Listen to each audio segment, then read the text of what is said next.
Hello दोस्तों।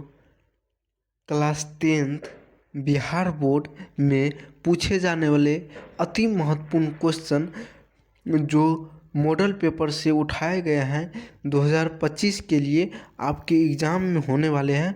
उस exam में आपको अति महत्वपूर्ण क्वेश्चन ये होने वाले हैं, तो आप सभी ये वीडियो लास्ट तक ज़रूर देखिएगा। आपके एग्ज़ाम के लिए फ़ायदेमंद होगा, काहे कि आप फर्स्ट क्वेश्चन ही देख करके लगता होगा आपको कि मेरे एग्ज़ाम लायक है क्वेश्चन।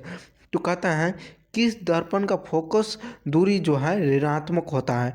किस दर्पण का फोकस दूरी क्या होता है? ऋणात्मक होता है। तो अवतल दर्पण का फोकस दूरी ऋणात्मक होता है। अगला क्वेश्चन कहता है दर्पण की फोकस दूरी f वक्ता त्रिज्या r में संबंध क्या है। तो f बराबर r/2, f बराबर 2r, f बराबर 3/2r। तो f बराबर r/2 आप सभी क्लास में पढ़े होंगे, f बराबर r/2 होता है। आपको तुक्का नहीं मारना है। जो क्वेश्चन आपको लगता है ये क्वेश्चन का आंसर ये सही है, तो आप सभी सोच समझ के मारिएगा। सामान्य दृष्टि के लिए स्पष्ट दूरी दृष्टि की न्यूनतम दूरी कितना होता है। तो 25 सेंटीमीटर होता है। कितना होता है? 25 सेंटीमीटर। 25 मिलीमीटर और मीटर में कंफ्यूज नहीं होना है, 25 सेंटीमीटर मानना है। क्या 25 सेंटीमीटर मानना है? ये क्वेश्चन आपके एग्जाम में बार बार पूछा गया है। 2021 में भी पूछा गया, 2022 में भी पूछा गया, 2023 में भी पूछा गया।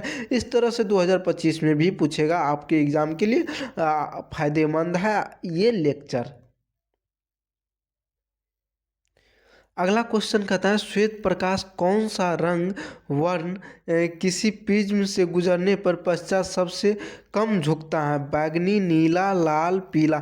इस क्वेश्चन का राइट आंसर बताइए। सबसे कम कौन सा झुकता है? कौन सा सबसे कम झुकता है? ये क्वेश्चन का राइट आंसर आप सभी बताइए। लाल सबसे कम झुकता है। क्या? लाल सबसे कम झुकता है। अगला क्वेश्चन कहता है मानव आँख की जो रेटिना द्वारा बनाई गई है छवि वह क्या होता है। आभासी और सीधा होता है, वास्तविक उल्टा होता है, आभासी उल्टा होता है, वास्तविक सीधा होता है। ये क्वेश्चन से आपको आगे भी एग्जाम में आने वाले हैं, इंटर के एग्जाम में, इंटर के बाद कम्पिटिटिव एग्जाम में। तो आप सभी इस चैनल से जुड़े रहिएगा, तो अच्छी तरह से बताया जाएगा। मात्र 10 दिन के क्लास में आपके एग्जाम के लिए सटीक रहेगा। तो इस क्वेश्चन का राइट आंसर क्या हो जाएगा? वास्तविक और उल्टा। क्या हो जाएगा? वास्तविक और उल्टा। किस कंडीशन में मानव आँख के रेटिना द्वारा बनाई गई छवि जो होता है, मानव आँख अगर देखता है, आदमी कोई देखता है, रेटिना द्वारा उस प्रतिबिंब को कैसे बनाया जाता है? तो वास्तविक और उल्टा बनाया जाता है। आँख में जो क्या होता है? वास्तविक और उल्टा बनाया जाता है। हम लोग को दिखाई कैसे देता है? तो सीधा, कोई भी इंसान क्या सीधा ही दिखाई देगा। तो लेकिन प्रतिबिंब क्या बनता है? यहाँ पर कहता है आँख के रेटिना पे बनी छवि क्या होता है? वास्तविक होता है और उल्टा होता है। आकाश का रंग नीला प्रतीत होता है।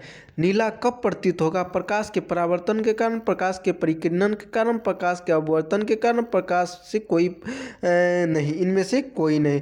तो आप सभी पढ़े होंगे, अगर क्लास रेगुलर किए होंगे तब। अगर नहीं किए हैं तो आज के लेक्चर में जान लीजिए। ये सारा क्वेश्चन आपके एग्ज़ाम के लिए बेनिफिट है, यानी कि आपके एग्ज़ाम 35 नंबर का साइंस होगा ऑब्जेक्टिव क्वेश्चन। और आजकल जो आपका एग्ज़ाम में कुछ ऑब्जेक्टिव बढ़ा के देता है। अगर आप चाहते हैं मेरा 40 नंबर का होता है। क्या? 40 नंबर का होता है। तो 40 में 40 लाने के लिए तो आप सभी इस चैनल से ज़रूर जुड़े। प्रकाश के क्या हो जाएगा? परिकिरणन हो जाएगा। 6 नंबर का आंसर प्रकाश का परिकिरणन। अगर किसी दर्पण का वास्तविक प्रतिबिंब क्या होता है? बड़ा बड़ा कब होता है? समतल दर्पण में होगा, अवतल में होगा, उत्तल में होगा, इनमें से कोई नहीं। कब प्रतिबिंब बड़ा होगा? क्या? कब प्रतिबिंब दर्पण से वस्तु का प्रतिबिंब कब बड़ा होगा? अवतल दर्पण में क्या होगा? वस्तु से बड़ा होगा। क्या होगा? बड़ा होगा। अगला क्वेश्चन आपके सामने है निम्नलिखित में से कौन सा लेंस जो होता है निकट दृष्टि दोष के ठीक सामने उपयोग किया जाता है। उत्तल समतल लेंस और अवतल लेंस, इनमें से कोई नहीं। समतल लेंस या उत्तल लेंस या अवतल लेंस, आपको नाम देख के नहीं चूज करना है। निकट दृष्टि दोष में कौन सा उपयोग किया जाता है, तो अवतल लेंस किया जाता है। कौन सा किया जाता है, अवतल लेंस। तो इसमें आपका फिजिक्स, केमिस्ट्री, बायो सब मिला हुआ है, तो आप सभी को घबराना नहीं। उपकरण विद्युत धारा द्वारा उपस्थिति दर्शाता है। निम्नलिखित में से कौन सा उपकरण जो होता है विद्युत धारा को उपस्थिति दर्शाता है। Galvanometer, motor, generator, voltmeter. तो कौन सा दर्शाता है, गैल्वेनोमीटर। क्या कौन सा दर्शाता है, गैल्वेनोमीटर। इस क्वेश्चन का राइट आंसर बताएं। दाएं हाथ के अंगूठे के नियम किसने प्रतिपादित किया था। ऑर्टड ने, फ्लेमिंग ने, आइंस्टीन ने, मैक्सवेल ने। इनमें से कौन सा दाएं हाथ का अंगूठे का नियम का प्रतिपादन किया था। आप सभी तो पढ़े होंगे। कौन सा नियम दाएं हाथ बाएं हाथ का दिया था। अंगूठे का नियम कौन सा दिया था, मैक्सवेल ने दिया था। कौन सा दिया था, मैक्सवेल ने दिया था। आप सभी इस चैनल से जुड़े रहिएगा। यूपी बोर्ड, बिहार बोर्ड आपको बहुत सुविधा मिलने वाले हैं क्लास 10 के एग्ज़ाम, बोर्ड एग्ज़ाम के लिए। देखिए आपके एग्जाम में कितना आसान आसान क्वेश्चन आता है। विभवांतर का ऐसा मात्रा क्या होता है, वोल्ट होता है, ओम होता है, एम्पियर होता है, कूलम होता है। तो इस क्वेश्चन का राइट आंसर क्या हो जाएगा, विभवांतर। विभवांतर वोल्ट, विभवांतर वोल्ट। एम्पियर, एम्पियर कहेगा विभवांतर के क्या हो जाता है, वोल्ट मीटर। विभवांतर के क्या हो जाता है, वोल्ट मीटर। एम्पियर के एमीटर, एमीटर हो जाता है। एम्पियर का क्या हो जाता है, एमीटर। वोल्ट, वोल्ट मीटर का विभवांतर हो जाता है वोल्ट। तो इस क्वेश्चन का राइट आंसर ए हो जाएगा। क्या हो जाएगा, ए हो जाएगा। बताइए ये क्वेश्चन का आंसर। निम्नलिखित में से किस संयोजन द्वारा प्रतिरोध का मान बढ़ता है। श्रेणी क्रम में, समांतर क्रम में, श्रेणी एवं समांतर दोनों क्रम में। इनमें से कोई नहीं। आप सभी ए बी देख के दोनों नहीं मार दीजिएगा। देखना है निम्नलिखित में से कौन सा संयोजन द्वारा प्रतिरोध का मान क्या होता है, बढ़ता है। कब प्रतिरोध का मान बढ़ेगा, श्रेणी क्रम में क्या होता है, बढ़ता है। श्रेणी क्रम में क्या होता है, बढ़ता है। तो इसके कारण ऑप्शन नंबर ए आपका क्या हो जाएगा, सही हो जाएगा। बताइए अगले क्वेश्चन। चुंबकीय बल का रेखा प्रकृति होती है। काल्पनिक, वास्तविक, वास्तविक और काल्पनिक, इनमें कोई नहीं। इस क्वेश्चन का राइट आंसर ये चारों में से कौन सा होगा। कहता है चुंबकीय जो बल है ये प्रकृति कैसा दिखाता है। चुंबकीय बल कैसे प्रतीत करता है, काल्पनिक प्रतीत करता है। कैसे प्रतीत करता है, काल्पनिक प्रतीत करता है। तो आप सभी इस चैनल से जुड़े रहिएगा। तो ये जो क्वेश्चन जो है ना आपके बोर्ड एग्जाम में आया हुआ क्वेश्चन है, आपके लिए फायदेमंद हो सकता है। आपके एग्जाम से पहले ऐसे ऐसे क्वेश्चन मिल रहे हैं जैसे कि आपको एग्जाम में क्वेश्चन टकराएगा ही टकराएगा। तो इसलिए इस चैनल से आप सभी जरूर जुड़े। अगला क्वेश्चन है 1 किलोवाट घंटा। 1 किलोवाट घंटा किसके बराबर होगा। 1 किलोवाट घंटा है, किलोवाट घंटा है, 10⁻⁶ देख लेना। घंटा देगा, किलोवाट घंटा में रहेगा 10⁻⁶, और ये जूल के फॉर्म में रहेगा। क्या, जूल के फॉर्म में। कब रहेगा, जब 10⁻⁶ किलोवाट घंटा को जूल में चेंज करना रहेगा तो 10⁻⁶ हो जाएगा। उसके अनुसार से आपका सी नंबर राइट आंसर हो जाएगा। लेकिन आपको याद भी करना है 1 किलोवाट घंटा बराबर 3.6 गुने 10⁻⁶ होता है। 1 किलोवाट घंटा आवर इक्वल 3.6 गुने 10⁻⁶ जूल होता है। कितना होता है, 3.6 गुने 10⁻⁶ जूल होता है। 3.6 गुना 10⁻⁶ जूल होता है। कब, 1 किलोवाट घंटा बराबर 3.6 गुना 10⁻⁶ जूल होता है। ये क्वेश्चन याद कर लेना, न कि मार देना है 0.36, न मार देना है 1.6, मारना है आपको क्या, 3.6 गुना 10⁻⁶। 3.6 गुना 10⁻⁶।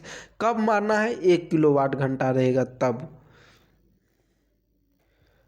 अगला क्वेश्चन बेहतरीन क्वेश्चन आपके सामने प्रतीत हुआ है। नवीकरण ऊर्जा का स्रोत है नाभिकीय ऊर्जा, सौर ऊर्जा, कोयले से प्राप्त ऊर्जा और प्राकृतिक गैस से प्राप्त ऊर्जा। प्राकृतिक गैस से प्राप्त ऊर्जा, कोयले से प्राप्त ऊर्जा, सौर ऊर्जा, नाभिकीय ऊर्जा। नवीकरणीय ऊर्जा कौन सा ऊर्जा कहलाता है?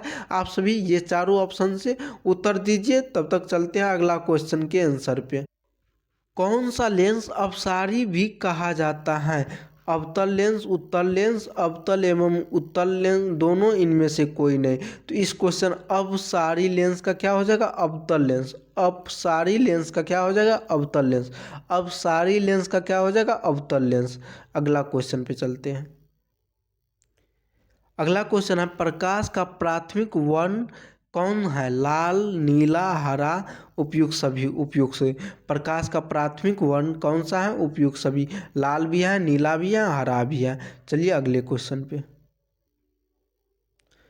निम्नलिखित में से कौन सा नेत्र का रंगीन भाग होता है? नेत्र का कौन सा भाग जो है रंगीन होता है? नेत्र का जो है कौन सा भाग रंगीन होता है? क्या कौन सा भाग रंगीन होता है? तो कॉर्निया होता है, या पुतली होता है, या रेटिना होता है, या आइरिस होता है। तो इस क्वेश्चन का राइट आंसर क्या हो जाएगा? आइरिस हो जाएगा। आइरिस जो होता है नेत्र का, आँख का रंगीला भाग होता है। क्या होता है? रंगीला भाग होता है। कौन सा? आइरिस। आइरिस क्या होता है? रंगीला भाग होता है। 1 HP बराबर कितना होता है? 1 HP बराबर कितना होता है? 746 वाट, 760 वाट, 780 वाट, 550 वाट। आपको ये सब ऑप्शन देख के नहीं कंफ्यूज होना है। क्या? ना कंफ्यूज होना है। ऑप्शन देख के ना कंफ्यूज होना है। 1 HP बराबर 746 वाट होता है। क्या? 1 HP बराबर 746 वाट होता है। आप सभी ऑप्शन वाइज याद करके मत जाइएगा, ऑप्शन चेंज भी हो सकता है। 1 HP बराबर कितना होता है? 746 वाट। कितना? 746, यानी 746 वाट। इस क्वेश्चन का राइट आंसर बताइए। जब किसी चालक तार से विद्युत धारा प्रवाहित होता है तो गतिशील कण क्या होता है? परमाणु, आयन, प्रोटॉन, इलेक्ट्रॉन। यानी कि कोई विद्युत धारा प्रवाहित होगा तो वह गतिशील कण क्या होगा? इलेक्ट्रॉन होगा। क्या होगा? इलेक्ट्रॉन होगा। गतिशील कण कौन सा होगा? इलेक्ट्रॉन होगा। गतिशील कण कौन सा होगा? इलेक्ट्रॉन होगा। तो इस क्वेश्चन का राइट आंसर क्या हो जाएगा? डी हो जाएगा, इलेक्ट्रॉन। विद्युत धारा में प्रवाहित होने वाला गतिशील कण क्या हो जाएगा? इलेक्ट्रॉन हो जाएगा। एम्पियर घंटा का मात्रक क्या होता है? एम्पियर घंटा का मात्रक आवेश का होता है। किसका होता है? आवेश का होता है। ये सब क्वेश्चन आपको याद होना चाहिए। आवेश का होता है। किसका होता है? एम्पियर घंटा आवेश का। अगला क्वेश्चन है आपके सामने। निम्नलिखित में से कौन सा मात्रक जो है वाट के बराबर होता है? जूल पर सेकेंड, जूल सेकेंड, और सेकेंड बाय जूल, इनमें से कोई नहीं। तो वाट का जो होता है जूल पर सेकेंड होता है। क्या? जूल पर सेकेंड। देखिए एक महत्वपूर्ण क्वेश्चन आ गया है, विद्युत धारा का मात्रक क्या होता है? अगर पूछेगा विद्युत धारा किसे कहते हैं, तो कहना विद्युत धारा जो होता है वह डिफिनीशन लिख देना। आगे करके एक पॉइंट और आपको पॉइंट मिल रहा है यहाँ से, विद्युत धारा का मात्रक होता है एम्पियर।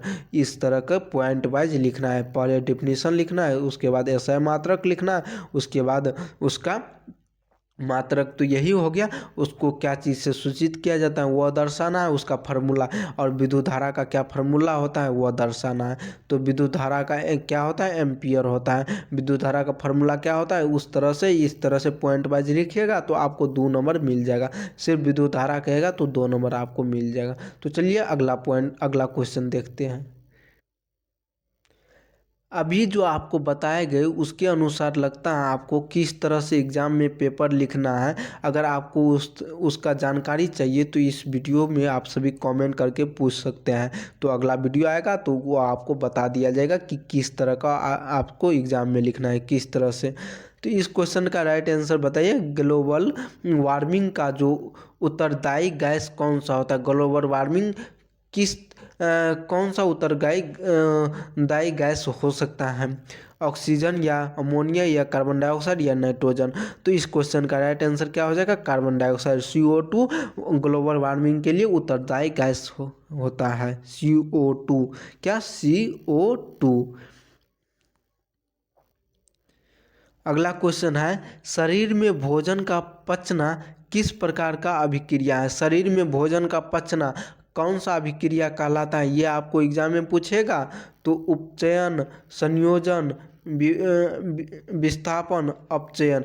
आपको ये जो लेक्चर है, फर्स्ट लेक्चर आपके एग्ज़ाम के लिए जैसे लेक्चर दिया गया है वैसे आपको आंसर भी पता चल जाएगा। अगर आपको बोर्ड एग्जाम में टकराता है इस चैनल से क्वेश्चन, तो आप सभी को भरोसा रहेगा इस चैनल से जुड़ने के लिए। तो आप सभी अगर सपोर्ट देखिएगा, आपको एग्ज़ाम में आता है तो इस चैनल पे आप सभी कमेंट करके ज़रूर बताइएगा कि इस लेक्चर से इतना क्वेश्चन आया था। तो इस क्वेश्चन का राइट आंसर क्या हो जाएगा? उपचयन। क्या हो जाएगा? उपचयन। किस लिए शरीर में जो भोजन का पचना जो होता है, शरीर में भोजन का पचना कौन सा अभिक्रिया कहलाता है? उपचयन कहलाता है। कौन सा अभिक्रिया कहलाता है? उपचयन कहलाता है। बात रहा पेपर कैसे लिखेंगे एग्जाम में, पेपर कैसे लिखेंगे, तो आपको नया लेक्चर जो आएगा तो उसमें बता दिया जाएगा। एक टॉपिक लेके आएंगे जिसमें लिखेंगे कि बिहार और यूपी बोर्ड क्लास 10th का पेपर किस तरह से लिखेंगे जिससे हमको नंबर अच्छा मिल सके, बोर्ड या जिला टॉपर बन सके हम। तो चलिए अगला देखते हैं क्वेश्चन। अगला क्वेश्चन है, काली चूना पर जब जल डाला जाता है, क्या जल डाला जाता है तो अभिक्रिया कौन सा कहलाता है? ऊष्माक्षेपी, ऊष्माशोषी, विस्फोटक, इनमें से कोई नहीं। जब काली चूना पे जल डालेंगे तो अभिक्रिया कौन सा होगा? ऊष्माक्षेपी। कौन सा होगा? ऊष्माक्षेपी। Option number A is right answer. बताइए इस क्वेश्चन का राइट आंसर निम्नलिखित में से कौन सा अधिक अभिक्रियाशील है? Cu, Hg, Au और Au, इनमें से कौन सा अधिक अभिक्रियाशील है? आपको इस चैनल पे अपलोड कर दिया गया है। अगर नहीं किया गया है तो आप सभी इस चैनल के आपको टेलीग्राम ग्रुप नीचे डिस्क्रिप्शन में दिया गया है, उस टेलीग्राम ग्रुप में जुड़ जाइए। उसमें फ़ोटो एक अपलोड किया जाएगा, उस फोटो में लिखा रहेगा कि सबसे अधिक अभिक्रियाशील धातु, यानी धातु तत्व का नाम रहेगा। ये सब क्या है? धातु है। तो इनमें से सबसे अधिक अभिक्रियाशील कौन सा है? कॉपर है, Cu। क्या है? सबसे अधिक अभिक्रियाशील Cu, कॉपर है। चूना जल का रासायनिक सूत्र क्या होता है? चूना जल का रासायनिक सूत्र CaO, CaCl2, CaOCl2, CaOH का हल 2। तो चूना जल का रासायनिक सूत्र क्या होता है? रासायनिक सूत्र CaOH का हल 2। CaOH का हल 2 क्या होता है? CaOH का हल 2। ये आपका चूना जल का होता है। किसका होता है? चूना जल का। अगला क्वेश्चन है आपके सामने, एल्काइन में कार्बन के बीच सहसंयोजक बंधन कितना होता है? 1, 2, 3, 4। तो इस एल्काइन में कितना होता है? 3 होता है। एल्काइन में कितना होता है? 3 होता है। एल्काइन में कितना होता है? 3 होता है। एल्केन में 1 होता है। एल्कीन में alkane, alkene, alkyne, alkane, alkene, alkyne, alkene में 2 होता है। एल्केन में 1 होता है, एल्कीन में 2 होता है, एल्काइन में 3 होता है। तो इस तरह से आपको याद कर लेना। जैसे थेन में 1 रहेगा, मिथेन, एल्केन, मेथीन, थीन, इन मतलब 2, और इथाइन, एल्काइन, इथाइन में C2H2। तो इस तरह से आपको दिमाग लगा करके आंसर मारना है। तो एल्काइन है, एल्काइन में 3 रहता है, एल्कीन में 2 रहता है, एल्केन में 1 रहता है। अगला क्वेश्चन है आपके सामने, ग्लूकोज का आणविक सूत्र क्या होता है? C6H12O6, CH3COOH, CH3CHO और CHCl3। तो इस क्वेश्चन का राइट आंसर क्या हो जाएगा? C6H12O6 ये ग्लूकोज का हो जाता है, और C12H22 O11 ये चीनी का सूत्र यानी शुगर का सूत्र हो जाता है। किसका? चीनी का या शुगर का सूत्र हो जाता है। कितना? C12H22O11 ग्लूकोज का, C6H12O6 ये ग्लूकोज का हो गया। ये सब दूसरा अम्ल का फार्मूला हो गया। तो आप सभी फॉर्मिक एसिड का कितना कौन सा फार्मूला होता है ये सब याद रहना चाहिए। अगला क्वेश्चन, उच्च वसीय अम्ल का सोडियम लवण जो होता है कहलाता है साबुन, अपमार्जक, अनमार्जक, प्लास्टिक, रबर। तो इस क्वेश्चन उच्च वाष्यीय जो होता है अम्ल सोडियम लवण कहलाते हैं साबुन कहलाता है। क्या कहलाता है? साबुन कहलाता है। अगला क्वेश्चन आपके सामने, ये जो होता है सिंगल बॉन्ड CHO अभिक्रियाशील मूलक कहते हैं। ये जो है सिंगल बॉन्ड CHO अभिक्रियाशील मूलक कौन सा कहलाता है? एल्डिहाइड का कहलाता है, या अल्कोहल का कहलाता है, या कीटोन का कहलाता है, या इनमें से कोई नहीं? तो एल्डिहाइड का CHO से दर्शाते हैं। सिंगल बॉन्ड CHO से दर्शाते हैं किसको? एल्डिहाइड को। अगला क्वेश्चन, आवर्त सारणी में किसी आवर्त में बाएं से दाएं की ओर, बाएं लेफ्ट से राइट की ओर जाने पर, लेफ्ट से राइट की ओर जाने पे तत्वों की परमाणु त्रिज्या क्या होती है? बढ़ती है, पहले घटती है और पुनः बढ़ने लगती है, अपवर्तित रहती है या बढ़ती है? यानी कि लेफ्ट से राइट की ओर पढ़ेंगे तो क्या होगा? आवर्त सारणी में दाएं से बाएं से दाएं और बाएं से दाएं और जाएंगे तो परमाणु त्रिज्या में क्या होगा? परमाणु त्रिज्या में क्या होगा? क्या होगा? घटती, यानी कि घटती रहेगी, घटेगा। परमाणु त्रिज्या क्या होगा? कम होगा। क्या होगा? कम होगा। बाएं से दाएं की ओर जाएंगे तो परमाणु त्रिज्या कम होगा। ये सब जानकारी आपको पीरियोडिक टेबल, अगर आप सभी क्लास नहीं किए हैं तो सर्च करना है periodic table by Parth destination, या सर्च पार्थ डेस्टिनेशन सर्च करके डायरेक्ट जाना है आपको एप्लीकेशन चैनल में, और चैनल के प्लेलिस्ट में देखना है। आवर्त सारणी पे वीडियो बनाया गया है, उस वीडियो को देख लेना है। ये सारा कुछ जानकारी दिया गया है पीरियोडिक टेबल के क्लास में। अगर नहीं चाहते हैं, नहीं करना है तो आप सभी ये शॉर्ट नोट करते जाइए। आपको ये सारा क्वेश्चन आपको पेज आउट करना है, यानी पेज में लिखना है। जितना क्वेश्चन बताया गया है उतना क्वेश्चन को आपको पेज में लिखना है, जिससे आपके एग्जाम के लिए लाभदायक सुविधा हो सकता है। अगला क्वेश्चन आपके सामने है, निम्नलिखित तत्व में से उनके अधातु गुण अनुसार बढ़ते क्रम में सजाए।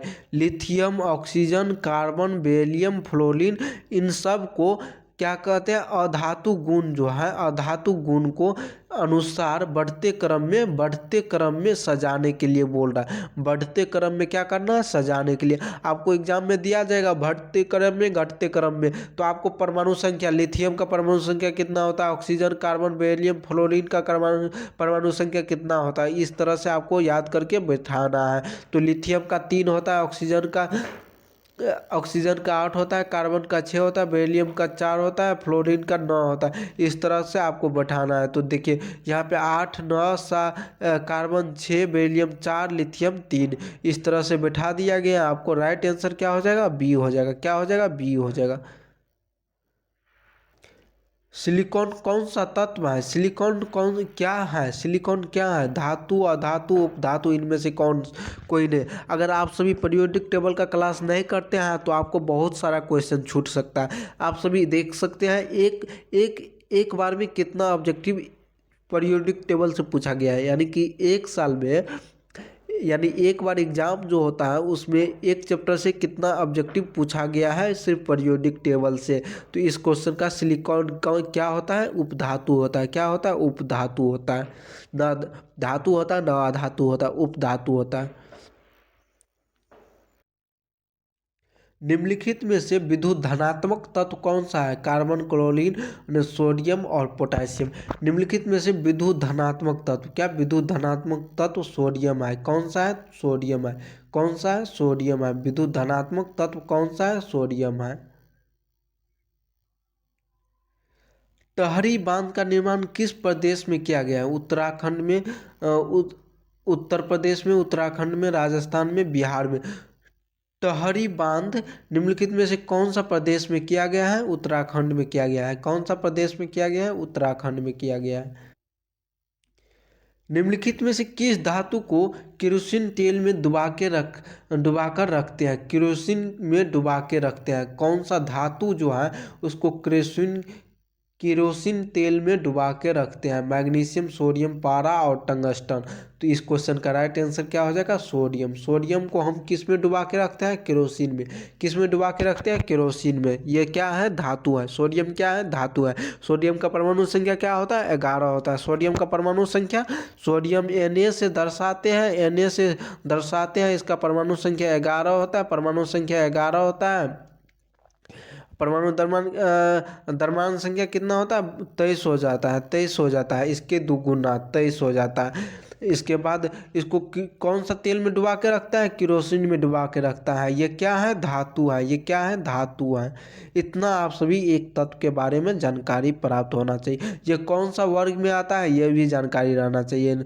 सोडियम कौन सा वर्ग में आता है? ये भी जानकारी आपको रखना चाहिए। तो आप सभी पीरियोडिक टेबल जा कर के देखिए, नहीं तो हम इस चैनल के डिस्क्रिप्शन में या आपको थंबनेल में आपको अटैच कर देंगे क्या कि इस पीरियोडिक टेबल आपको दिखाई देगा, जिससे आपको उसको सटीक तरीका से याद कर सकते हैं।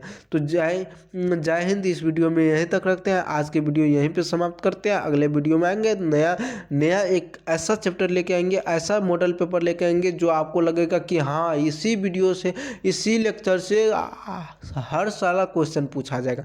इतना आप सभी को दिखाया दिया जाएगा ना इस चैनल से कि आपको एग्जाम में लगेगा कि ये सब क्वेश्चन हल हुआ है। क्या है? हल हुआ है, जिससे आपको तुरंत बन सकता है। क्या? तुरंत बन सकता है। तो जय हिंद। इस वीडियो में यहीं तक रखते हैं। बहुत सारा और आगे का भी सब्जेक्ट है आपके लिए, आपको तैयारी करना है। इस सारा क्वेश्चन 40 क्वेश्चन है। 40 क्वेश्चन को राइट डाउन करना है आपके अपने कॉपी में, या एक वाइट पेज ले लेना है, एक पेन ले लेना है, रेड और ब्लू या ब्लैक। रेड अभी आप लोग नहीं यूज किया करिए, आपको चमकीला लगता होगा लेकिन आपके लिए फ़ायदेमंद नहीं होगा। ब्लू एंड ब्लैक को यूज़ कीजिए और उसको राइट डाउन करिए।